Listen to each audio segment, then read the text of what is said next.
एक समय की बात है जब धरती पर एक ऐसी दुनिया थी जहां जानवरों का राज था। यह दुनिया इंसानों के लिए बिल्कुल अलग थी। यहाँ जानवरों ने अपनी बुद्धिमत्ता और शक्ति का इस्तेमाल करके इंसानों को अपने अधीन कर लिया था।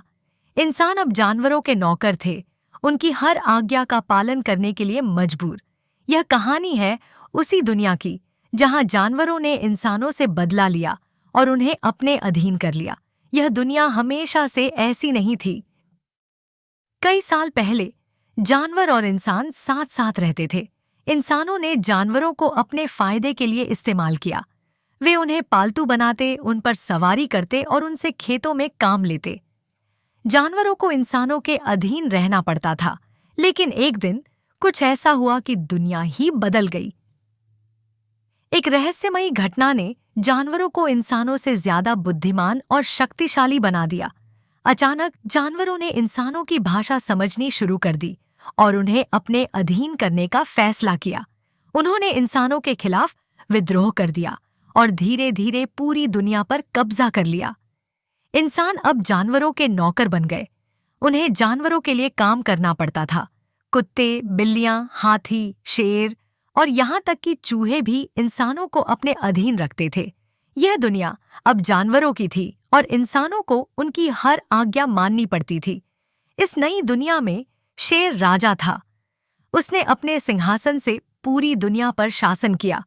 उसके पास एक विशाल सेना थी जिसमें ताकतवर जानवर जैसे हाथी, भालू और भेड़िए शामिल थे।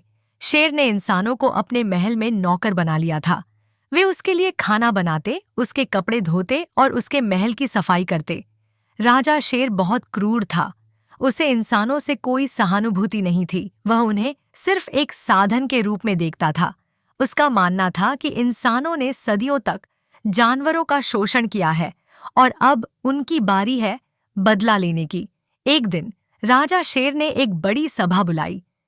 उसने सभी जानवरों को इकट्ठा किया और घोषणा की, अब से इंसानों को हमारे अधीन रहना होगा। वे हमारे नौकर होंगे और हमारी हर आज्ञा का पालन करेंगे। अगर कोई इंसान हमारे आदेशों का उल्लंघन करेगा तो उसे सख्त सजा दी जाएगी। सभी जानवरों ने राजा शेर की बात का समर्थन किया। उन्हें लगा कि अब उनकी बारी है इंसानों पर शासन करने की। इस नई दुनिया में एक युवक राहुल भी था। वह एक साधारण इंसान था जो अब जानवरों का नौकर बन गया था। राहुल को एक बिल्ली की सेवा करनी पड़ती थी। बिल्ली का नाम मिमी था और वह बहुत ही मनमौजी और नखराली थी। राहुल को उसकी हर जिद पूरी करनी पड़ती थी। एक दिन मिमी ने राहुल से कहा, मुझे ताज़ा मछली चाहिए। जाओ और मेरे लिए मछली लेकर आओ। राहुल ने कहा, लेकिन मिमी आज मछली बाजार बंद है, मैं कल लेकर आऊंगा। मिमी गुस्से से बोली, मैंने कहा आज तुम्हें मेरी आज्ञा माननी होगी, नहीं तो मैं राजा शेर को शिकायत करूंगी। राहुल डर गया। उसे पता था कि अगर राजा शेर को पता चला कि उसने मिमी की आज्ञा नहीं मानी तो उसे सजा मिलेगी। वह तुरंत मछली की तलाश में निकल पड़ा। राहुल मछली की तलाश में जंगल की ओर चल पड़ा। वह जानता था कि जंगल में एक नदी है जहां मछलियां मिल सकती हैं। लेकिन जंगल बहुत खतरनाक था। वहां जंगली जानवर रहते थे और वे इंसानों को देखते ही हमला कर देते थे। राहुल डरते डरते जंगल में आगे बढ़ा। तभी उसे एक अजीब सी आवाज सुनाई दी। वह आवाज एक पेड़ के पीछे से आ रही थी। राहुल ने धीरे से पेड़ के पीछे झांका और देखा कि एक बूढ़ा कछुआ वहां बैठा है। कछुआ बहुत ही बुद्धिमान लग रहा था।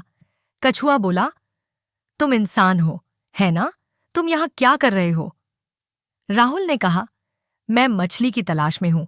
मुझे मिमी बिल्ली के लिए मछली लेकर जाना है। कछुआ मुस्कुराया और बोला, तुम्हें पता है कि यह दुनिया कैसे बदल गई? क्या तुम जानना चाहोगे कि जानवरों ने इंसानों पर कैसे शासन करना शुरू किया? राहुल ने उत्सुकता से कहा, हाँ, मैं जानना चाहता हूँ। कछुआ ने कहा, यह सब एक रहस्यमयी शक्ति के कारण हुआ। एक जादुई पत्थर है जिसने जानवरों को इंसानों से ज्यादा बुद्धिमान और शक्तिशाली बना दिया। अगर तुम उस पत्थर को खोज लो तो शायद तुम इस दुनिया को फिर से बदल सकते हो। राहुल ने पूछा, लेकिन वह पत्थर कहाँ है? कछुआ ने कहा, वह पत्थर जंगल के बीचों बीच एक गुफा में छुपा हुआ है, लेकिन वहां पहुंचना आसान नहीं है। तुम्हें कई खतरों का सामना करना पड़ेगा। राहुल ने सोचा कि अगर वह उस पत्थर को खोज ले तो शायद वह इंसानों को फिर से आजाद करवा सके।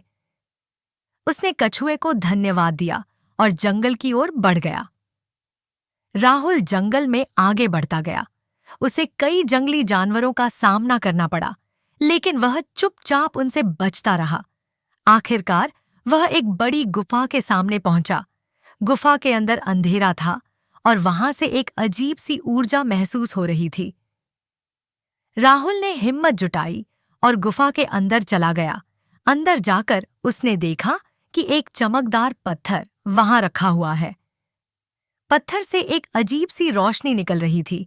राहुल ने सोचा कि यही वह जादुई पत्थर होगा जिसके बारे में कछुए ने बताया था। तभी अचानक एक बड़ा सांप गुफा के अंदर आ गया। सांप ने राहुल से कहा, तुम यहाँ क्या कर रहे हो?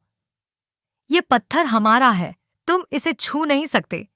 राहुल ने डरते हुए कहा, मुझे इस पत्थर की जरूरत है, मैं इंसानों को आजाद करवाना चाहता हूँ।